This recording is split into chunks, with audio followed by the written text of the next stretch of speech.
Juan Carlos Monedero con nuestra columna semanal para Sin embargo, ¿quién quiere dar órdenes a la presidenta Claudia Sheinbaum? México puede tener máscaras, pero ha prohibido que la inteligencia artificial clone la voz. México tiene que convivir con un país al norte, con el que comparte una frontera de 3.170 kilómetros y que va caminando hacia una dictadura, y no lo decimos la gente de izquierdas, que es verdad que tenemos oído musical para ver a los fascistas a la legua, sino los propios académicos norteamericanos como Richard Paxton, que son expertos en precisamente dictaduras.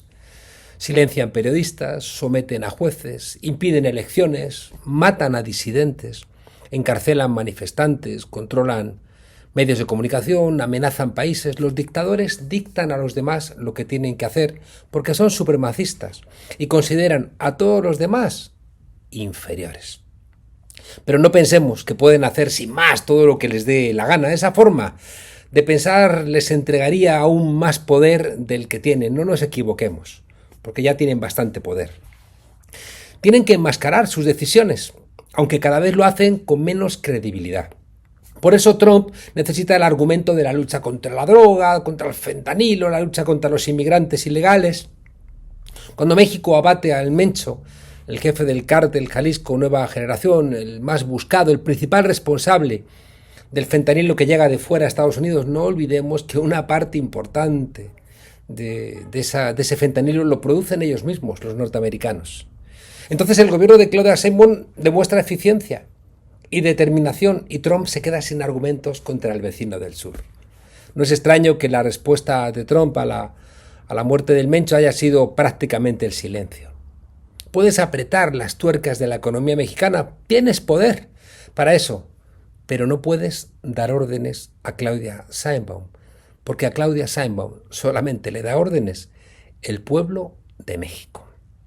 Trump está en caída libre en los Estados Unidos. Los índices de aprobación, ha publicado esta semana el New York Times, están por los suelos en inmigración, en inflación, en comercio, en seguridad. Los republicanos están preocupados porque van a las elecciones de medio término en noviembre en un escenario catastrófico.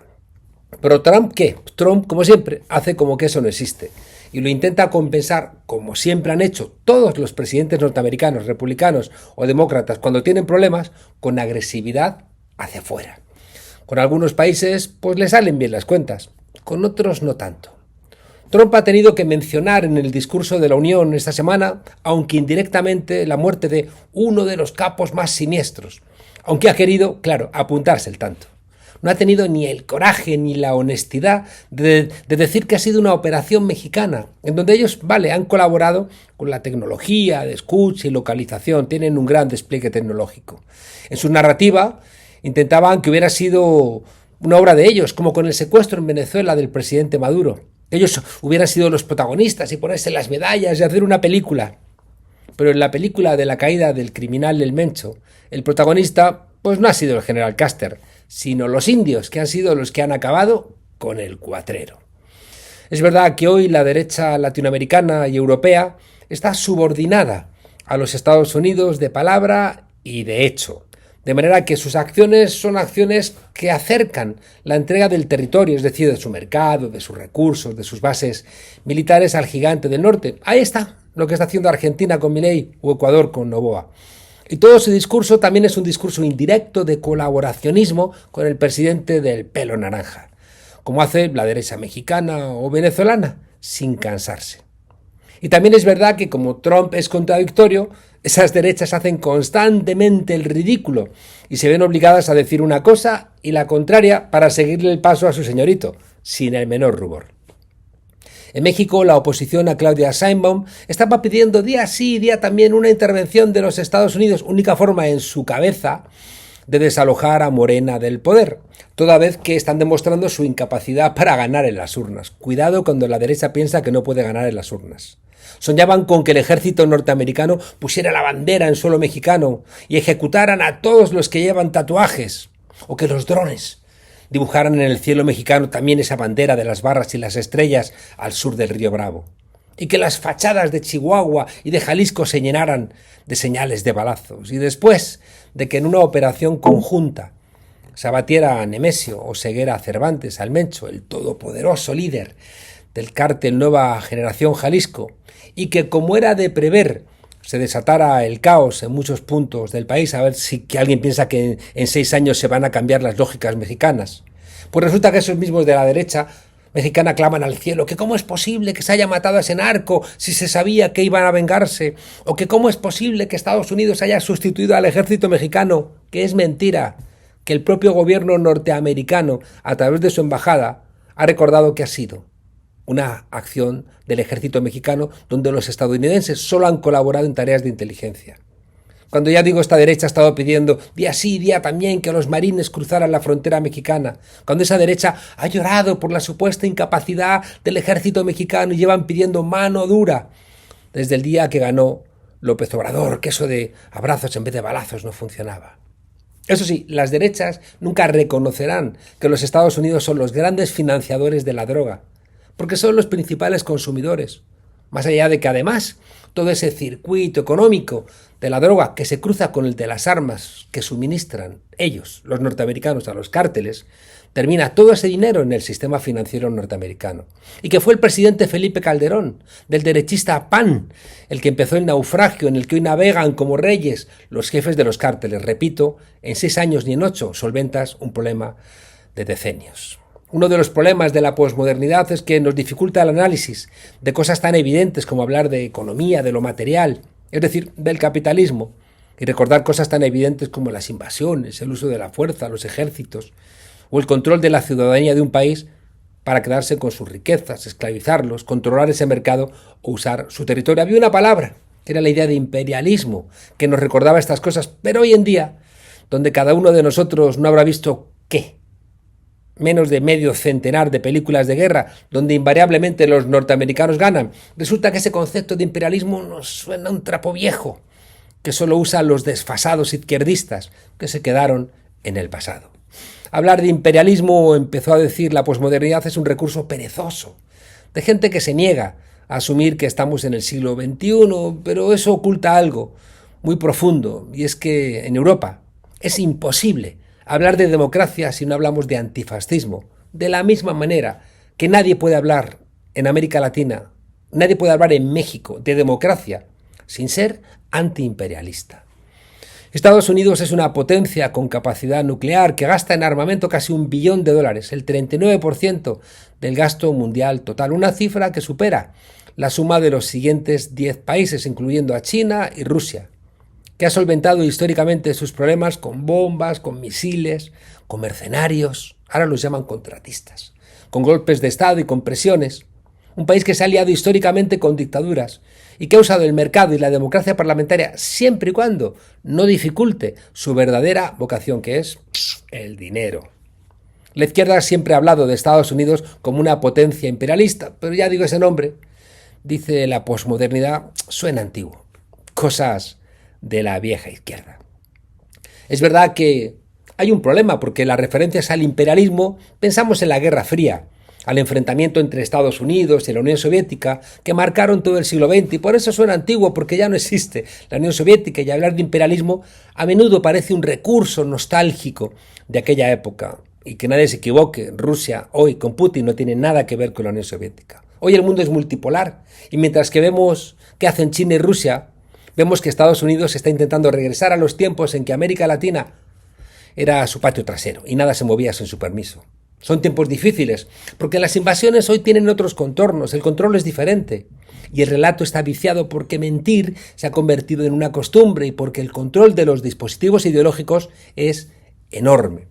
Basta ver el control de todas las redes sociales que usamos en nuestro hemisferio. ¿Por parte de cuántas personas? 5, 4. También estamos viendo que los países latinoamericanos que mantienen la dignidad y la soberanía están intentando ganar tiempo. El caso más evidente es el de Venezuela, pero eso vale igual, para México, para Colombia o para Cuba, que está resistiendo con valentía un cerco medieval, que bien puede convertirse en un Bahía de Cochinos 2.0, aunque Estados Unidos invente agresiones cuando ellos están intentando invadir la isla. Ganar tiempo es lo único posible en un escenario donde Trump está cada vez más acorralado. El larguísimo discurso de la Unión es una señal evidente, el país va por un lado y Trump por otro.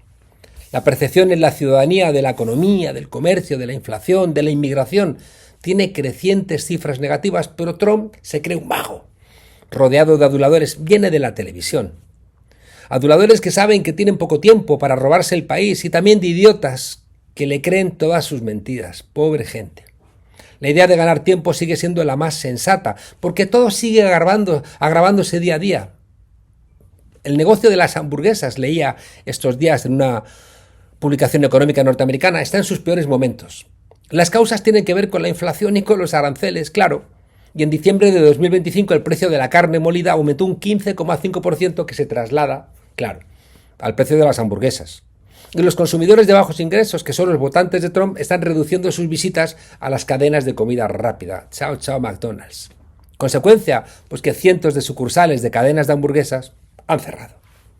¿Cuánto tiempo va a aguantar el mundo los insultos y las amenazas de Trump? Marco Rubio ha sido más amable que J.D. Vance en su visita este mes de febrero a la cumbre de seguridad de Múnich, en Alemania. Pero cuidado, no ha dejado de ser otro insulto a todos los países que han sufrido la colonización de América, Asia, pasando por África y Oceanía. Marco Rubio piensa igual que Trump y dice que lo mejor de las Américas, como dice Bad Bunny, cuidado, Marco Rubio es de origen cubano, pero lo olvida. Y dice que lo mejor de las Américas es que llegaron ahí los europeos. Y ha insistido en que lo que hay de rescatable en el continente es gracias a la conquista, a la que obviamente no llama así. Pero es que inmediatamente da un salto y afirma que los inmigrantes de hoy, no los de ayer, los de hoy, son una amenaza. El mundo tiene que estar agradecido a la conquista europea y norteamericana, pero que no se les ocurra pensar en emigrar a Europa o a los Estados Unidos porque son basura. En el fondo están diciendo algo muy propio del fascismo. Ellos, y solo ellos, son la medida de todas las cosas. Los argumentos que intentan esgrimir en el fondo les dan lo mismo, porque pueden ser contradictorios y eso no les resulta relevante. Argumentan, pero con mucha ligereza.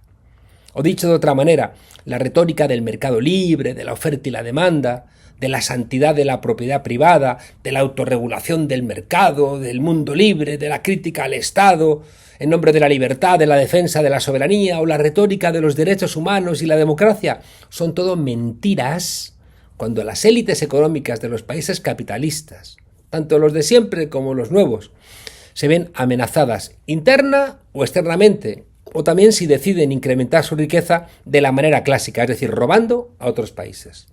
Podríamos inventar otras palabras: preeminencia violenta, unilateralismo, expansionismo. Pero es que sería una pérdida, porque imperialismo ha habido desde hace siglos, y su análisis, ahí está. El imperialismo es real, como el hambre, la sed y la enfermedad que amenazan a millones de cubanos por culpa de los mismos que en una lógica imperial lanzaron las bombas de Hiroshima y Nagasaki. Es real como la amenaza constante sobre el gobierno de Venezuela. Es real como los aranceles que atenazan como una amenaza al comercio internacional. Es tan real como los cientos de miles de seres humanos que ya no están en Palestina porque han sido asesinados. El gobierno de Claudia Sheinbaum sabe que tiene que negociar, como lo sabe Delcy Rodríguez o Gustavo Petro en Colombia. Pero negociar no es resignarse.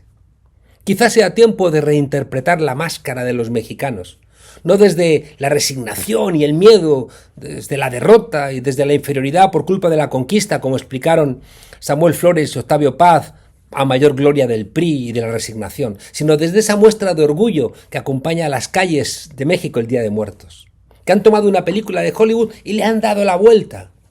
El México actual ha reinterpretado la máscara y la vive no como ocultación, sino al revés, como una identidad alegre y orgullosa que comunica con el pasado. Es la máscara que permite seguir ayudando a Cuba humanitariamente, que sabe que Nicolás Maduro está secuestrado, que lo de Gaza es un genocidio, que el uso de los aranceles son extorsiones mafiosas, que el territorio mexicano es mexicano, incluido el que se robaron los norteamericanos, y que claro que hay que hablar con los gringos, incluso con una sonrisa. Hay una máscara, pero no se permite que la inteligencia artificial clone la voz. La sonrisa de la máscara que por debajo sabe que solamente manda alguien, el pueblo.